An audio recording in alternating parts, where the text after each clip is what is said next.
रामवन छोड़ने की व्यवस्था। जुलाई सन 1951 में रामवन में 10 दिन तक वर्षा की अनवरत झड़ी लगी रही। इससे इतने पशु आसपास गांव के मरे कि न तो उन्हें उठाने की व्यवस्था थी और न उन्हें खाकर समाप्त करने वाले गिद्धों की पर्याप्त संख्या थी। संपूर्ण वातावरण में दुर्गंध व्याप्त हो गया था। मच्छरों के उत्पात और दुर्गंध के कारण ग्रामीण लोग मलेरिया आदि बीमारियों से ग्रस्त हो गए। सुदर्शन जी ने नाड़ी देखना, कुछ सामान्य दवाएं एवं उपचार बचपन में ही सीख लिया था। अतः वन में तथा ग्रामीण क्षेत्रों में जो औषधियां सरलता से उपलब्ध हो सकी थी, उन औषधियों द्वारा अपने पास आए हुए बीमारों की चिकित्सा करने लगे। किंतु पैसे के अभाव में अधिक काम आगे बढ़ा नहीं। गरीब ग्रामीणों से ये दवा के पैसे मांगते नहीं थे और जो देने में समर्थ थे वे स्वेच्छा से पैसे देते भी नहीं थे। मांगना स्वभाव में नहीं था। सुदर्शन जी ने आयुर्वेद के साथ साथ होम्योपैथी का भी गंभीर अध्ययन किया था। अतः ये होम्योपैथी दवाएं मंगाकर बांटने लगे। होम्योपैथी दवाएं सस्ती एवं प्रभावी सिद्ध हुई। आसपास के लोग इन्हें मीठी गोली वाले बाबूजी के नाम से जानने मानने लगे। पैसे का अभाव होने से दवाएं बांटने के लिए मंगा नहीं सके, अतः सेवा करने में अपने को विवश जानकर वृंदावन की ओर चल दिए। एक बात और, किसी भी स्थान पर रहने का यह अर्थ नहीं कि वर्ष भर या इससे अधिक एक ही स्थान पर रहते हो। वे अधिक से अधिक काम के समय तक एक स्थान पर रहते थे, अन्यथा जन्म से स्वभाव से ही यायावर परिव्राजक रहे। कोई स्थान अधिक समय तक इन्हें बांधकर रखने में समर्थ नहीं हो सका। अनेक स्नेही जन नेत्रों में जल भरकर करबद्ध प्राणों में अभिप्सा लिए सर्व सुख सुविधा के साथ स्थायी निवास का आग्रह करते, किंतु हंसकर आश्वासन सा दे देते और निस्पृह की भांति झोला उठाकर चलने में तनिक भी नहीं ठिठकते, जैसे नदी का जल हो अथवा सतत प्रवाहित मलय मारुत हो। वृंदावन की ओर। रसमयी वृंदावन की पावन धारा के चुंबकीय आकर्षण से खिंचकर सुदर्शन जी वर्ष में बार बार जाते रहते थे। निश्चल प्रीति से पगे हृदय में करार विंदेन परार विंदम की बाल छवि की सम्मोहिनी झांकी भाव विभोर बना रही थी। प्रेम प्रलय अब वह प्रियतम हो, प्रेम पयोधि उमर पड़ो अब, प्रेम मग्न सारा त्रिभुवन हो। सांवर्तक घनश्याम गगन में, पीतांबर स्थिर चपला संग में, मधुर मुरली का ध्वनि गर्जन में, होवे दया वृष्टि वह जिससे त्रिभुवन आप्लावित हो। प्रेम प्रेम ही बस रह जावे, कुछ ना पता कोई रह जावे। यह सब पाप ताप मिट जावे, तुम ही रहो हम रहे न कोई। सब तुम में ही लय हो, दया दृष्टि तब हो मुझ वट पर। अंतःस्थल के शुभ पत्ते पर चिर शिशु हस्तु और शयन कर, उस पर तेरी विश्व विमोहन नित्य सुखद क्रीड़ा हो। प्रीति के प्रवाह में डूबते उतराते वृंदावन में श्री उड़िया बाबा जी के आश्रम पहुंच गए। उन दिनों श्री स्वामी अखंडानंद जी वहीं विराजते थे। उन्होंने सुदर्शन जी से कहा, श्री हरि बाबा जी महाराज 1 वर्ष तक मुझसे श्रीमद् भागवत सुनना चाहते हैं। चाहो तो यहीं रहकर तुम भी भागवत श्रवण कर लो। कथा प्रारंभ होने में करीब 25 दिनों की देरी थी। अतः इसी बीच में सुदर्शन जी झूसी जाकर अपने जाड़ों के वस्त्र ले आए और नियम पूर्वक 1 वर्ष की कथा वृंदावन रहकर सुनने लगे। कथा श्री उड़िया बाबा जी के आश्रम में हो रही थी। उसी परिसर में सुदर्शन जी मात्र मंडल में प्रवेश करते ही दाहिनी ओर की कोठरी में रहने लगे, जिसमें बाद में श्री नाहर सिंह जी रहते थे। यह कथा सन 1951 के कार्तिक शुक्ल एकादशी को प्रारंभ हुई थी और 1952 ईस्वी की आश्विन शुक्ल दशमी को पूर्ण हुई थी।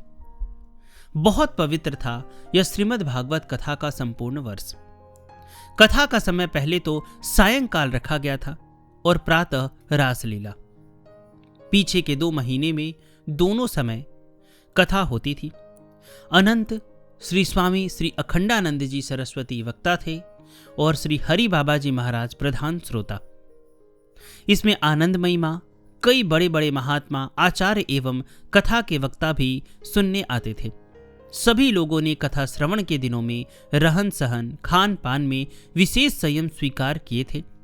अनेक साधकों के जीवन में यह समय स्मरणीय बन गया। उसमें श्रीमद् भागवत का सम्यक अध्ययन तो हुआ ही, अध्यात्म के क्षेत्र में बहुत अधिक प्रकाश मिला। सुदर्शन जी उन दिनों प्रातःकाल यमुना स्नान तथा शीत के दिनों को छोड़कर सायंकाल भी स्नान करके वहीं बैठे रहते यमुना किनारे। अकस्मात व्रजराज कुमार ने कृपा की। उनकी एक झांकी मन में आई और लौटकर उसे लिपिबद्ध कर लिया। मन में आया, ऐसी झांकियों की एक माला पूरी हो जाती तो कितना अच्छा होता। मैया यशोदा का लाडला तो सदा से उनका स्वजन पक्षपाती रहा है। उसने झांकियां देना प्रारंभ कर दिया। कभी तो 1, 2, 3 लगातार साथ ही प्राप्त हो जाती है। ये सब इनके द्वारा लिपिबद्ध होती रही। 108 झांकियां पूरी होते ही झांकियां दिखनी बंद हो गई। वे जैसे स्वतः प्रकट हुई वैसे ही स्वतः तिरोहित हो गई। वर्ष 1952 में विजयदशमी को कथा पूर्ण हुई। श्री हरि बाबा जी महाराज एवं स्वामी अखंडानंद जी सरस्वती अपने अपने कार्यक्रम के अनुसार दूसरे स्थानों पर चले गए और सुदर्शन जी पालकांक के संपादन में सहयोग देने गोरखपुर आ गए। सुदर्शन जी ने यह लिपिबद्ध झांकियां गीता वाटिका गोरखपुर पहुंचकर भाई श्री शिवनाथ जी दुबे को दिखाई और उन्होंने ही इनको परम पूज्य राधा बाबा यानी अनंत श्री स्वामी चक्रधर जी महाराज को दिखलाई। बाबा को ये इतनी प्रिय लगी कि उन्होंने ही श्री शिवनाथ दुबे जी से इन्हें टाइप करा लिया। टाइप की 4 प्रतियां हुई। मूल पांडुलिपि वापस कर दी, शेष अपने प्रियजनों में वितरित कर दी। एक प्रति पूज्य भाई जी को, एक श्री चिन्मन लाल गोस्वामी को, एक श्री शिवनाथ दुबे जी को और एक स्वयं अपने पास रखी। पूज्य बाबा जी ने सुदर्शन जी को आदेश दिया था कि इन झांकियों को प्रकाशित न कराया जाए। जब यह कल्याण में प्रकाशित होने लगी तब उन्हें उपालभ दिया। तुमने मेरा आदेश नहीं माना। सुदर्शन जी ने हंसकर निवेदन किया, आप स्वयं ही अपने आदेश को भंग करें तो मैं क्या कर सकता था। आपने झांकियों की प्रति पूज्य भाई जी को दे दी। यह तनिक भी नहीं सोचा, और चाहे जो कुछ हो वे कल्याण के संपादक हैं और एक संपादक अपने पत्र के लिए कोई ऐसी रचना प्राप्त कर ले जो उसे रुचती हो तो उसे पत्र में देने से अपने को रोक नहीं सकता। भाई जी ने मुझसे पूछा नहीं था, मुझसे पूछने की आवश्यकता भी नहीं थी, क्योंकि वे स्वयं ही कहते थे आपकी रचनाएं मैं अपनी ही मानता हूं। बाबा ने भी यह सुनकर संतोष कर लिया था। एक बार इन झांकियों को श्री गजानंद जी सारावगी ने पुस्तकाकार प्रकाशित करना चाहा। सुदर्शन जी ने श्री भाई जी से पूछा तो उन्होंने उत्तर दिया, इन्हें गीता प्रेस ही प्रकाशित करेगा। लेकिन ऐसा अवसर नहीं आ सका। श्री कृष्ण जन्म स्थान सेवा संस्थान से बाद में राम श्याम की झागी के नाम से भाग 1 भाग 2 प्रकाशित हुई, जो 1 वर्ष के अंदर ही बिक गई। दूसरा संस्करण छापना पड़ा। सर्प से मैत्री। वृंदावन में उड़िया बाबा आश्रम में मात्र मंडल के दाहिनी ओर के कक्ष में निवास काल की ही बात है। सायंकाल उड़िया बाबा आश्रम में कथा होती थी। प्रातःकाल जेके मंदिर में अपने कक्ष में स्वामी अखंडानंद जी महाराज वेदांत पर कठोपनिषद, ईशावास्योपनिषद पर प्रवचन करते थे। सुदर्शन जी सुनकर कुछ नोट कर लेते, बाद में कमरे में आकर उन्हें लिपिबद्ध कर लेते थे। गर्मी के दिन थे, रात्रि के समय प्रकाश नहीं करते, अतः कमरे में अंधेरा तो था ही। पानी पीने के लिए सुराही की ओर हाथ बढ़ाया तो किसी चिकनी ठंडी वस्तु का स्पर्श हुआ। ध्यान से देखा। गर्मी से बेहाल सांप ठंडक के लिए सुराही से लिपटा हुआ है। जो शमशान में भी आनंद से सो जाता है, उसे जीवन में भय को स्थान कहा। उन्होंने हाथ से ताली बजाई और बोले, श्याम सुंदर, जल पीना है भाई। कुछ मिनट रुके कि सांप सुराही छोड़कर अलग हो गया। उसके अलग होते ही गिलास में जल पीते और औंधाकर गिलास से सुराही का मुंह ढक देते। जल पीकर फिर कह देते, अब आना हो तो आ जाओ, और सांप फिर से सुराही से लिपट जाता। यह नित्य का क्रम बन गया था। रात को सांप इन्हीं के साथ कमरे में रहता। 1 महीने से भी अधिक समय ऐसे ही बीत गया। एक दिन आश्रम का ही एक कर्मचारी भागता हुआ सुदर्शन जी के पास आया। वे स्वामी अखंडानंद जी महाराज से प्रातःकाल का प्रवचन सुन रहे थे। केवल बाहर से कुंडी लगाकर चले आए थे। जैसे ही कर्मचारी अंदर घुसा तो अंधेरे के कारण कुछ दिखाई तो दिया नहीं, पर सर्प की फुफकार सुनाई दी। आंख अंधेरे की अभ्यस्त हुई तो ध्यान से फिर देखा कि पूजा चित्र के सन्मुख कुंडली मारे फन उठाए काला विस्तर भुजंग फुफकार रहा है। उसके पैरों तले से तो जमीन ही सरक गई। वह भयभीत होकर नंगे पैरों कमरा खुला ही छोड़कर शुभचिंतक के रूप में सूचना देने दौड़ाया। जब स्वामी अखंडानंद जी महाराज को ज्ञात हुआ कि सर्प 1 महीने से भी अधिक समय से सुदर्शन जी के कमरे में रह रहा है, तो आग्रह करके उन्होंने सुदर्शन जी को अपने समीप के कमरे में रहने को विवश कर दिया। उपनाम चक्र। ग्वालियर से पहले करह स्थान सिद्ध पीठ है। परंपरा से सिद्ध महापुरुषों की तपस्थली है। वहां के महंत करह वाले बाबा पूज्य श्री रामदास जी महाराज वृंदावन पधारे थे। वे उत्सव मूर्ति और श्री सीताराम के अनन्य भक्त थे एवं वहीं उनके प्राण सर्वस्व थे। सुदर्शन जी उनके दर्शन करने वंशी वट पर प्रभुदत्त ब्रह्मचारी जी के यहाँ आश्रम पर गए। कथा, संकीर्तन, पद गायन हुआ। उसी के पश्चात काव्य चर्चा चल पड़ी। आनंद मूर्ति बाबा रामदास जी महाराज ने विनोद पूर्वक एक अर्धाली बोलकर कहा, समस्या पूर्ति की तरह करुण रस में 4 पंक्तियां लिखनी है, जिसमें से आधी पंक्ति यह अर्धाली होगी। कल इसी समय यहां आकर हमें दिखाइए। 7-8 व्यक्तियों ने इसे स्वीकार कर लिया। उनमें सुदर्शन जी भी एक थे। दूसरे दिन ठीक समय पर सभी श्री ब्रह्मचारी जी के आश्रम पर बाबा के पास पहुंच गए और अपनी अपनी पद्य रचना बाबा के सन्मुख प्रस्तुत कर दी। श्री रामदास बाबा एक एक करके देखने लगे, साथ साथ उनकी अशुद्धियां भी ठीक करते जाते।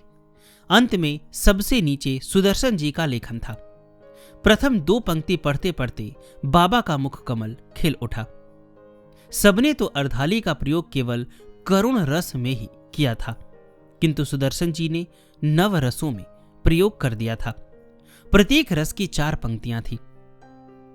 वाह वाह, श्री सीताराम, श्री सीताराम, बहुत सुंदर, अति सुंदर, कहते हुए उस कागज पर नाम देखा सुदर्शन सिंह।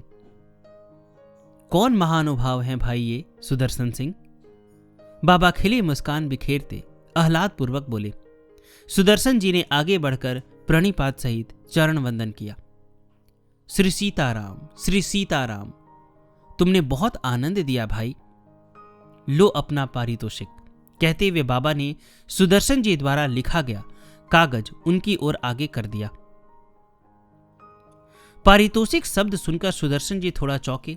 उन्हें अच्छा नहीं लगा और मन में ही कहा, किसी पुरस्कार के लोभ से मैंने तो कभी कुछ किया नहीं, यह सब तो विनोद और स्वांत सुखाय ही हुआ था। उन्होंने लेने को हाथ ही नहीं बढ़ाया। सबको आश्चर्य और जिज्ञासा थी। भाव रसिक भक्त बाबा आज किस पर अनुग्रह की वर्षा करना चाहते हैं? लो भाई, मैं तो तुम्हारा ही लिखा कागज दे रहा हूं। पुनः बाबा सहज उल्लासपूर्वक हंसे। इस बार सुदर्शन जी ने कागज ले लिया और उसे ध्यान से देखने लगे कि इसमें पारितोषिक कहाँ है। अन्य लोग भी उनकी ओर उत्सुकता पूर्वक देख रहे थे। बाबा के तेजोमय दीप्त मुखमंडल पर बच्चों जैसा कौतुक था। देखते देखते सुदर्शन जी की दृष्टि अपने नाम पर पड़ी। उनके धीर गंभीर मुख पर मुस्कुराहट खिल गई। उन्होंने देखा अपने नाम सुदर्शन सिंह के आगे चक्र लिखा हुआ है। उन्होंने उठकर पुनः बाबा के श्री चरणों में मस्तक रखते हुए कहा, बाबा, इसे आप पारितोषिक से आशीर्वाद में बदल दीजिए। और बाबा ने भी वात्सल्य बिखेरते हुए स्नेहपूर्वक इनके सिर पर हाथ रख दिया। उसी दिन से सुदर्शन जी श्री चक्र जी हो गए। इन्होंने अपने लेखों में सुदर्शन सिंह लिखना ही छोड़ दिया और परम संत द्वारा प्रदत्त उपनाम को ही अपनी पहचान बना लिया। निरपेक्षता। वर्ष 1953 में संत वाणी अंक का संपादन करने गए तो वहां तीर्थांक के लिए उत्तराखंड के तीर्थों की प्रमाणिक जानकारी हेतु किसी को अमरनाथ, कश्मीर के साथ साथ कैलाश मानसरोवर की यात्रा पर भेजने की बात उठी और इस कार्य के लिए पूज्य भाई जी द्वारा सुदर्शन जी को जाने का आदेश प्राप्त हुआ। सन 1950 ईस्वी की मई में सुदर्शन जी श्री भाई जी से आज्ञा और आवश्यक सामान लेकर गोरखपुर स्टेशन पर पहुंच गए। तभी अचानक उत्तर प्रदेश के मुख्यमंत्री बाबू संपूर्णानंद जी गीता वाटिका पहुंचे। इनका पूज्य श्री भाई जी से सन 1917 ईस्वी के असहयोग आंदोलन से ही परिचय था। संपूर्णानंद जी को सुदर्शन जी से मिलने की उत्सुकता जगी। उन्होंने पूज्य भाई जी से कहा, आपकी गीता वाटिका में कल्याण के संपादन विभाग में मेरे एक साथी सुदर्शन सिंह हैं। वे सत्याग्रह आंदोलन में मेरे साथ रहे हैं। कांग्रेस के सत्याग्रह आंदोलन में मेरे साथ रहे हैं। कांग्रेस के सत्याग्रह आंदोलन में वाराणसी के सेंट्रल कारागार में मैं और सुदर्शन जी एक साथ थे, किंतु कम आयु के कारण सुदर्शन जी लड़कों के वार्ड में थे और देश के दीवानों में उत्पात के कारण अधिक प्रसिद्ध हो गए थे। क्या गीता वाटिका में उनसे मिलना हो पाएगा? चर्चा हो ही रही थी कि पूज्य भाई जी ने उनसे कहा, अभी थोड़ी देर पहले ही चक्र जी गीता वाटिका से कैलाश मानसरोवर की यात्रा हेतु नैनीताल जाने के लिए प्रस्थान कर चुके हैं। अभी स्टेशन ही पहुंचे होंगे। बात उत्तर प्रदेश के मुख्यमंत्री की थी, अतः श्री चक्र जी को स्टेशन पर ही फोन पर बुलाया गया। उन्होंने फोन पर ही श्री संपूर्णानंद जी से बात की। संपूर्णानंद जी की आवाज पहचानते हुए चक्र जी ने सहजता से फोन पर नमस्कार करते हुए कहा, बाबूजी, आपके स्मरण के लिए आभार, किंतु मेरे और आपके हित में है कि वर्तमान पद पर रहते हुए आप इस परिचय को विस्मृत ही बने रहने दें। क्यों? संपूर्णानंद जी ने चौंक कर कहा। तब श्री चक्र जी बोले, लोगों को पता चलेगा कि आपसे मेरा परिचय है तो वे उचित अनुचित सिफारिशों को आप तक पहुंचाने के लिए मुझ पर दबाव डालेंगे। मैं यह कार्य न करूं तो व्यर्थ में बहुतों को अपना विरोधी बना लूंगा और करता हूं तो स्वयं कर्तव्यच्युत हो जाऊंगा। इससे आपका भी सिर दर्द ही तो बढ़ेगा। तुम तो अभी भी पहले जैसे ही अक्खड़ हो। कहकर बाबूजी ने खुला हास्य किया। वे अत्यंत प्रभावित हुए चक्र जी की निस्पृहता से। चक्र जी ने बाद में भी उनसे मिलने का प्रयत्न नहीं किया। लोग तो केवल कुछ मिनट के परिचय अथवा अपने परिचितों के परिचय को भी स्वार्थवश भुनाने पहुंच जाते हैं। यहां स्वयं मुख्यमंत्री ने अपनी ओर से बात करनी चाहिए, पर सुदर्शन जी ने उसे अपने पथ में बाधक मानकर महत्व नहीं दिया।